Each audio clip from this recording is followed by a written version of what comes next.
Bueno, lo decíamos recién antes de la pausa. Primera infancia se aprobó en el Parlamento y obviamente es un proyecto de ley que implica mucho también para no solamente el término de esta administración, sino también el futuro gobierno. ¿Hay un punto a favor acá para el Frente Amplio, Agustina, respecto a este punto?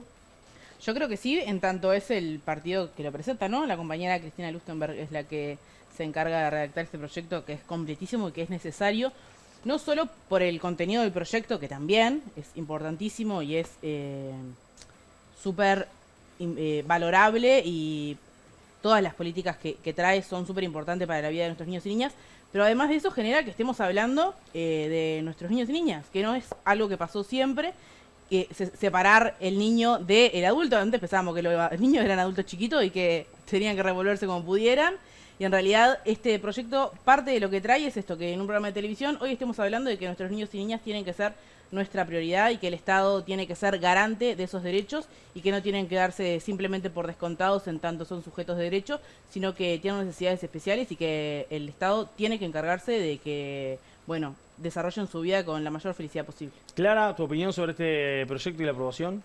Primero destacar al Parlamento que, dado el apuro de la situación y sabiendo que esto no podía pasar como pasó con lo que estábamos debatiendo en el bloque anterior, esto no podía seguir esperando a una próxima legislatura. Se pusieron de acuerdo, más allá de, por ejemplo, el oficialismo, más allá de que fue una propuesta que vino de la oposición, la tomaron como cierta y como correcta, porque estamos de acuerdo que las cifras de pobreza lamentablemente no nos ponen contentos, y que a veces, más allá de la cantidad de recursos que se puedan implementar, se necesitan otro tipo de políticas. Y necesitamos políticas públicas que estén, que vayan acompasadas, que estén complementadas y poder trabajar todos en conjunto. Entonces destaco al Parlamento de poder apurar este proyecto y que se pueda votar ahora, porque esto no puede seguir esperando.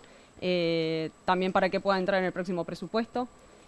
Y la verdad que celebro porque, a ver, Uruguay, el problema que tiene Uruguay, yo creo que ya no es un tema de recursos. Me parece que no hubo un Estado ausente, ni con este gobierno ni con los gobiernos anteriores. No podemos dudar que siempre se dedicó a los recursos, se los destinó a esto, se fueron aumentando, pero lamentablemente estamos con un problema ya estructural que va más allá de cuántos recursos podamos poner, y hay que poder gestionarlos bien y poder hacer políticas que realmente sirvan a esto. Entonces esta ley va a terminar con la pobreza infantil, no va a terminar con la pobreza infantil, pero es una gran herramienta para que sí podamos seguir evolucionando en esto y que realmente los recursos que se destinan sean bien destinados. Hablando de herramientas, en distintos actos políticos ya se ha hablado de propuestas, tanto a nivel de Partido Nacional, Partido Colorado, de Frente Amplio, que tienen que ver justamente con el apoyo económico a familias con niños en situación vulnerable. Este lunes, por ejemplo, en el departamento de Colonia, el Frente Amplio habló de eso. En un ratito vamos a hablar y hacer conclusiones sobre políticas, pero hay también políticas socioeconómicas de alguna forma que están vinculadas y que pueden ir de la mano también de este proyecto, Lucas. Sí, sin duda. A ver, tú le preguntabas a Agustina recién si con esto ganaba el Frente. Gana el Frente y gana el país. Eso es así. Es digno de destacar la aprobación de esta ley como política de Estado, que se suma a una larga serie de políticas públicas en la materia, que comienzan con los centros CAIF en el primer gobierno de Julio María Sanguinetti, que continúan con el Código de la Niñez y la Adolescencia en 2004, con el programa Uruguay Crece Contigo durante las administraciones Frente Amplistas. Yo creo que en ese sentido vamos en una buena línea. Pero así como precisábamos esta ley que hacía un enfoque integral en las primeras infancias, en las infancias y en la adolescencia, no podemos dejar de desconocer la realidad que vive el país en cuanto a la pobreza infantil. En el 90% de los hogares pobres del Uruguay conviven niños, niñas y adolescentes menores de 18 años. Y les quiero dar algunas cifras. En el Uruguay hay 157.000 niños que hoy viven por debajo de la línea de pobreza. 30.000 niños que viven en situaciones de emergencia habitacional. 7.500 que sufren situaciones de acoso y de maltrato. El Estado uruguayo hasta ahora repara y acompaña solamente un 10% del total. No hay niños pobres en hogares que no son pobres. Ese es el énfasis que queremos hacer desde el Frente Amplio.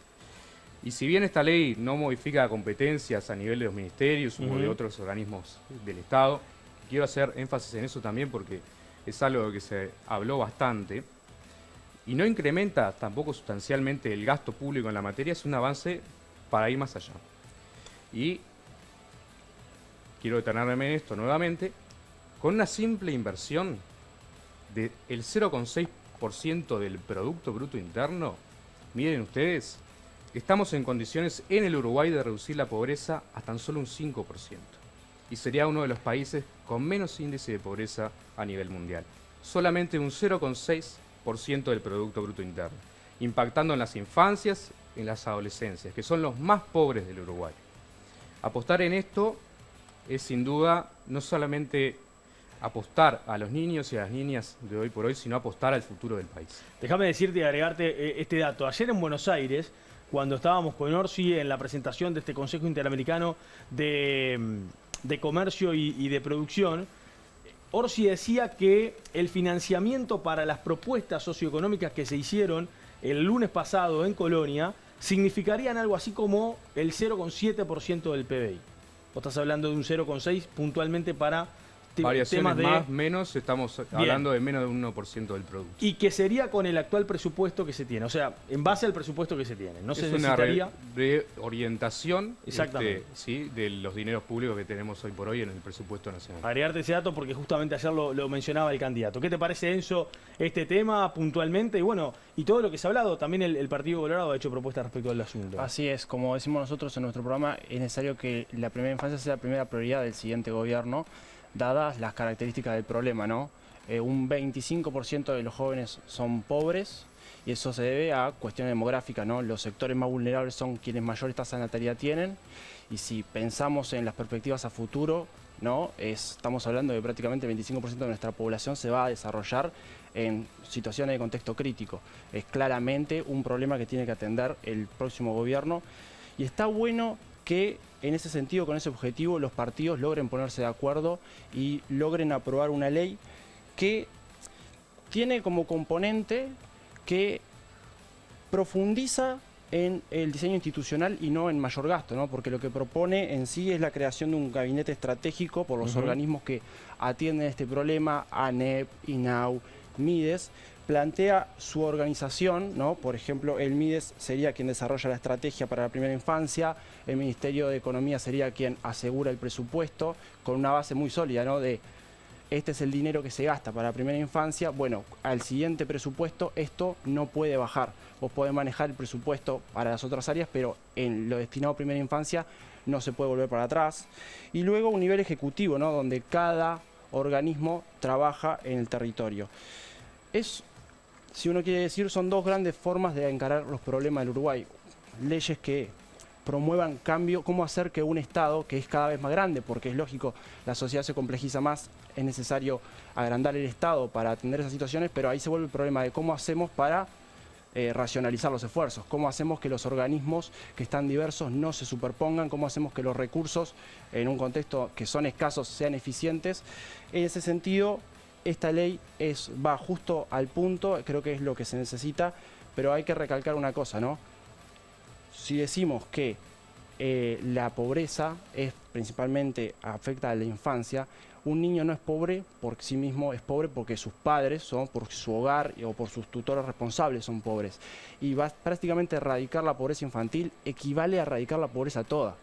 Es importante que esto lo digamos en estos términos porque en campaña electoral uno dice fácilmente vamos a terminar con la pobreza infantil y hay que darse cuenta de cuál es el tamaño del desafío, ¿no? Estás hablando de prácticamente erradicar la pobreza, ¿no? No quiere decir que no tenga que ser el objetivo, pero hay que decirle a la gente, mira, es muy difícil y no es algo que vamos a lograr en 5 años, que es algo que en campaña electoral a veces con un cierto grado de responsabilidad algunos actores no lo tienen en cuenta. Sí, la mayoría de los candidatos hablan de políticas de Estado respecto a este asunto y no es algo que obviamente se pueda solucionar en 5 años, es lo que han señalado, por ejemplo, en sus presentaciones públicas respecto a este asunto. Bueno, aquí que de alguna forma queríamos hacer un paralelismo, ¿no? Eutanasia y el fracaso a nivel parlamentario de esta administración y primera infancia, cómo rápidamente se termina aprobando un proyecto que se entiende que hay una situación urgente que atender. Y bueno, esta es la contracara de alguna forma de lo que ocurrió a nivel legislativo en este último tiempo antes de que se cerrara la legislatura. Ahora sí, presentación de las propuestas del Frente Amplio y venimos para cerrar con el análisis de eso. En el plano social, una de sus propuestas más relevantes es aumentar un 50% el monto de la tarjeta Uruguay Social y el bono crianza para hogares con mayor vulnerabilidad económica, y por otro lado también ofrecer un apoyo de 2.500 pesos a las familias con niños en centros de educación inicial y escuelas para el inicio de clases. En cuanto a la seguridad pública, el Frente Amplio propone intensificar el patrullaje en los barrios, aumentar el número de cámaras y dispositivos de videovigilancia, incorporar 2.000 efectivos policiales en el próximo periodo y fortalecer a la JUTEP como organismo de contralor de la transparencia y lucha contra la corrupción. Para la recuperación económica, en tanto, algunas de las propuestas son convocar al sector privado al Consejo de Dirección de Uruguay 21 y agilizar trámites por ventanilla única de inversiones, revisar esquemas fiscales para adaptarlos a un nuevo contexto tributario mundial con una estructura de incentivos para que las empresas multinacionales paguen en Uruguay. Por otra parte, proponen beneficios en la tarifa eléctrica para MIPYMES y sectores productivos, además de brindar acceso al sistema de facturación electrónica a microempresas y trabajadores independientes.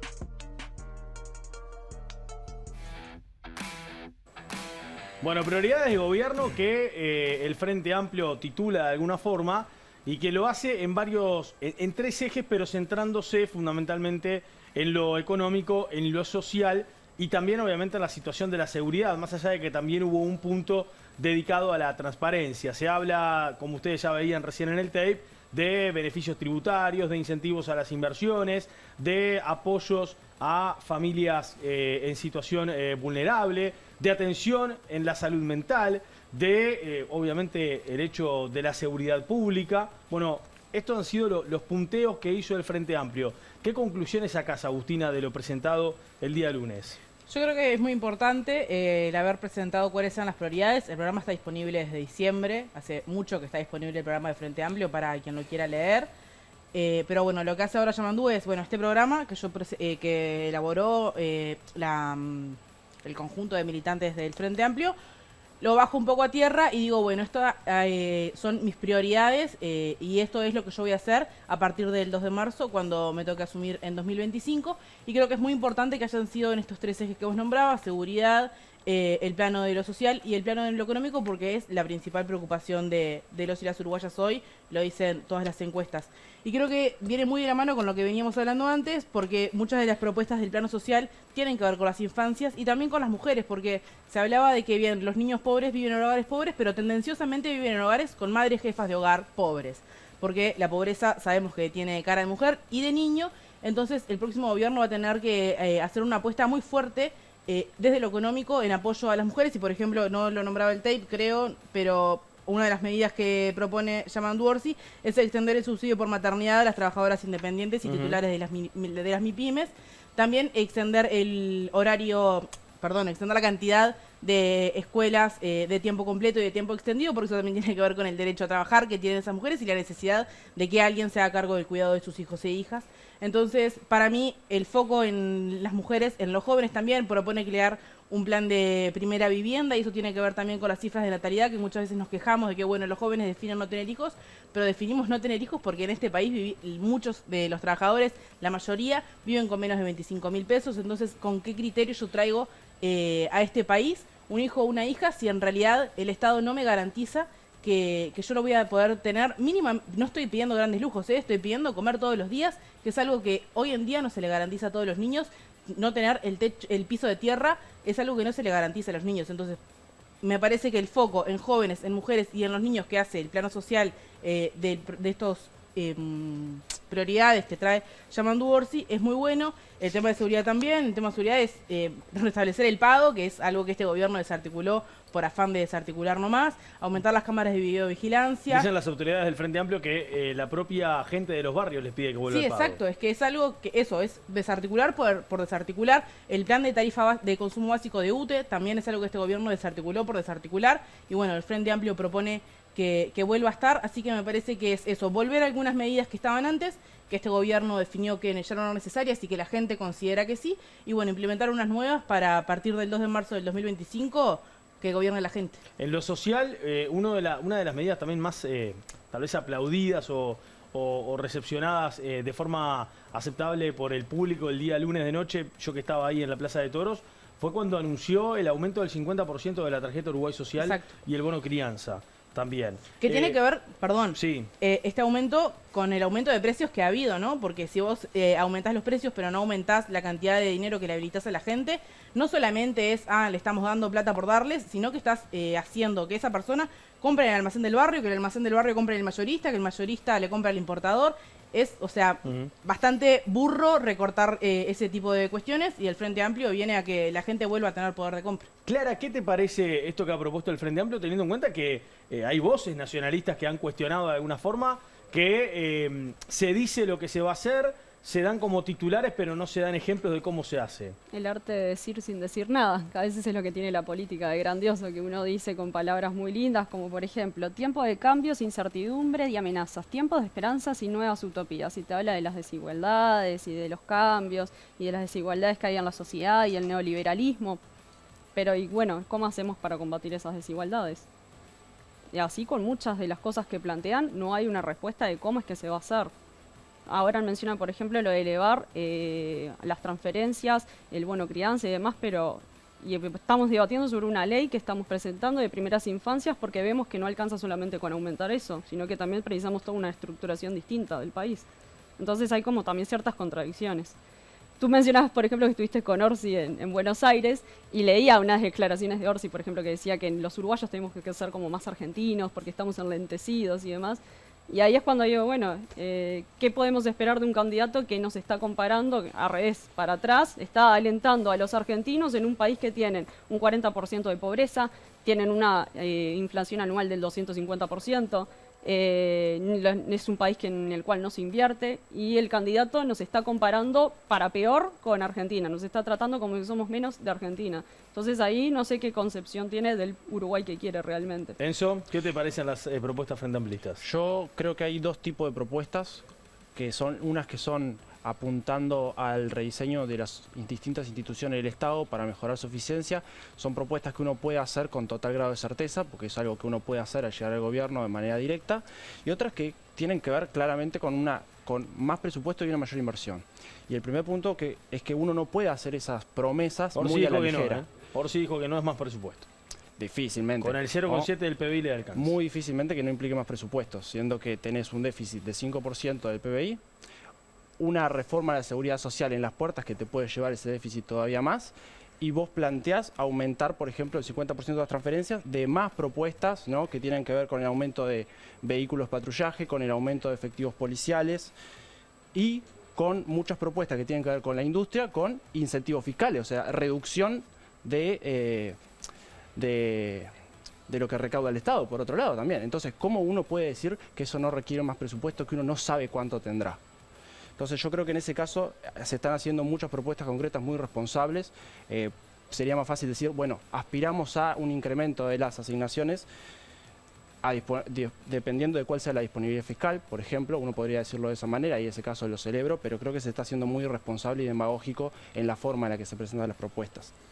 En lo que tiene que ver con seguridad, por ejemplo, a mí me llama la atención que solo veo cuestiones vinculadas a adquirir más vehículos, aumento de patrullaje, aumento de efectivos, y la seguridad no es solo represión, es represión y rehabilitación, siendo que somos el país con una de mayores tasas de personas en situación de cárcel.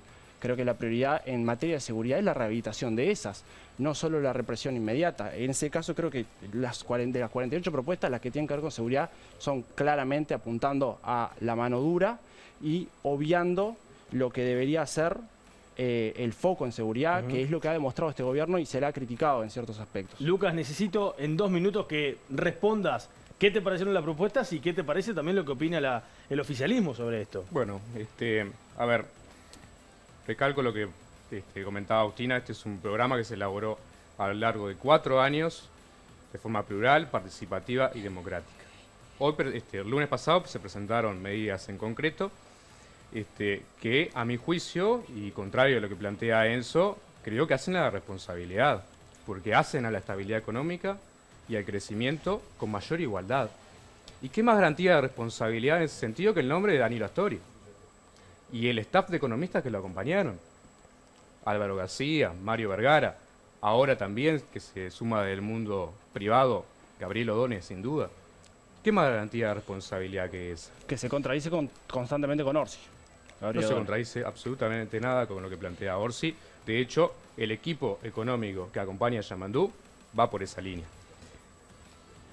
Tú planteabas, Enzo, también que no pasa todo por la represión. Bueno, eso mismo decíamos nosotros hace 5 años y lo decimos nuevamente. El enfoque dual que plantea Martinelli muy acertadamente, nosotros lo implementamos durante nuestro periodo de gobierno y lo volvemos a plantear. Cuando hablamos de pasar la Dirección Nacional del Liberado y el Instituto Nacional de Rehabilitación a la órbita de un Ministerio de Justicia. Así que desde ese punto de vista nosotros seguimos con el enfoque dual y apostamos a la convivencia y la seguridad de la mano haciendo el subsidio social, Bien. del tejido social. Bien, ahí de alguna forma está respondido lo que vos planteabas. Vos no ves el concepto dual de esta administración en las propuestas del Frente Amplio, por lo menos en esta, y para Lucas de alguna forma sí se pueden practicar. Tenemos que irnos a la pausa, nos quedamos sin tiempo. Obviamente estas propuestas frente amplistas vamos a seguir debatiéndolas en próximos programas de Tarjeta Roja, pero ahora ya nos tenemos que ir a la pausa porque nos tenemos que ir. Ya venimos. Bueno, obviamente el debate sigue intenso a lo largo de la tanda, así que seguramente estos temas de propuestas del Frente Amplio se van a tener que seguir discutiendo en próximos programas de Tarjeta Roja. Lucas, ¿cómo la pasaste? Perfecto, Bien. La verdad, formidable. ¿Primera experiencia en televisión o ya estabas? Ya No, habías estado. en televisión es la primera vez. Primera vez en televisión. Bueno, muy bien. Sos bienvenido para cuando quieras volver nuevamente aquí a Tarjeta Roja. ¿Actividades? Actividades. Este domingo nos vemos en Yanatacio y BQ. ¿Quiénes se ven? Todos nosotros, Ah. porque la 609 lanza la lista en Canelones. Va a estar ahí Blanca Rodríguez, va a estar el Pacha, Bien. va a hablar Pedro Irigoyen, Lucía Echeverri, Inés Cortés, compañera Bien. de esta casa. Ex Así que, integrante de Tarjeta Roja. Nada, Mm. nos vemos ahí Muy porque bien. lanza la 609 la lista del candidato en el barrio del candidato, así que ahí estaré. Muy bien, Clara, actividades. En realidad falta, pero quiero ya decirlo por los dos de que yo no venga Sí. la próxima semana, pero no tengo lugar definido todavía lo que pasa. 28 de septiembre, cumpleaños Sí. de Peñarol, pero Qué bien. vamos sí. a hacer el Congreso de Jóvenes 71, lamentablemente abandono la presidencia. pero termina su Se me presidencia. termina la presidencia, pero vamos Bueno, a hacer un muy gran bien. congreso. Todos los jóvenes invitados, va a venir la fórmula presidencial, así que todos bienvenidos. No está- Después pasaré en las no está redes confirmado lugar. el día. Mañana tenemos mejor una dicho, el reunión. lugar. Exacto, mañana tenemos Bien. una reunión para definirlo. Muy bien. Enzo. Un placer haber estado, como siempre. Sí. No tengo chivo, no tengo un evento, simplemente mandar un saludo a los compañeros de la lista 25 de Sí. Montevideo, a Diego Ribeiro y a todos los compañeros de Montevideo Otro que sacaron la integrante lista de hoy. Tarjeta Roja. Sí. A Diego Ribeiro le decimos un ex integrante de Tarjeta Roja a esta altura, yo creo que sí. Ex Hay integrante gente ahí. que No, desapareció, eso como más. Nicolás No, Botana. abandonaron Yo creo algunos. que sí. Nicolás Yo creo Botana que aún sí. desapareció en democracia. Horrible. No sé, que responda ahí No, la... ni siquiera me responde a mí. Bueno, y encima me dijo está que iba a bien. venir a militar el fin de semana al Prado y no vino. No así lo que hizo también le tampoco. tiro rezando. Bueno, muy bien. Nos vamos, señores. Gracias por estar todos. Que pasen bien. Buenas noches.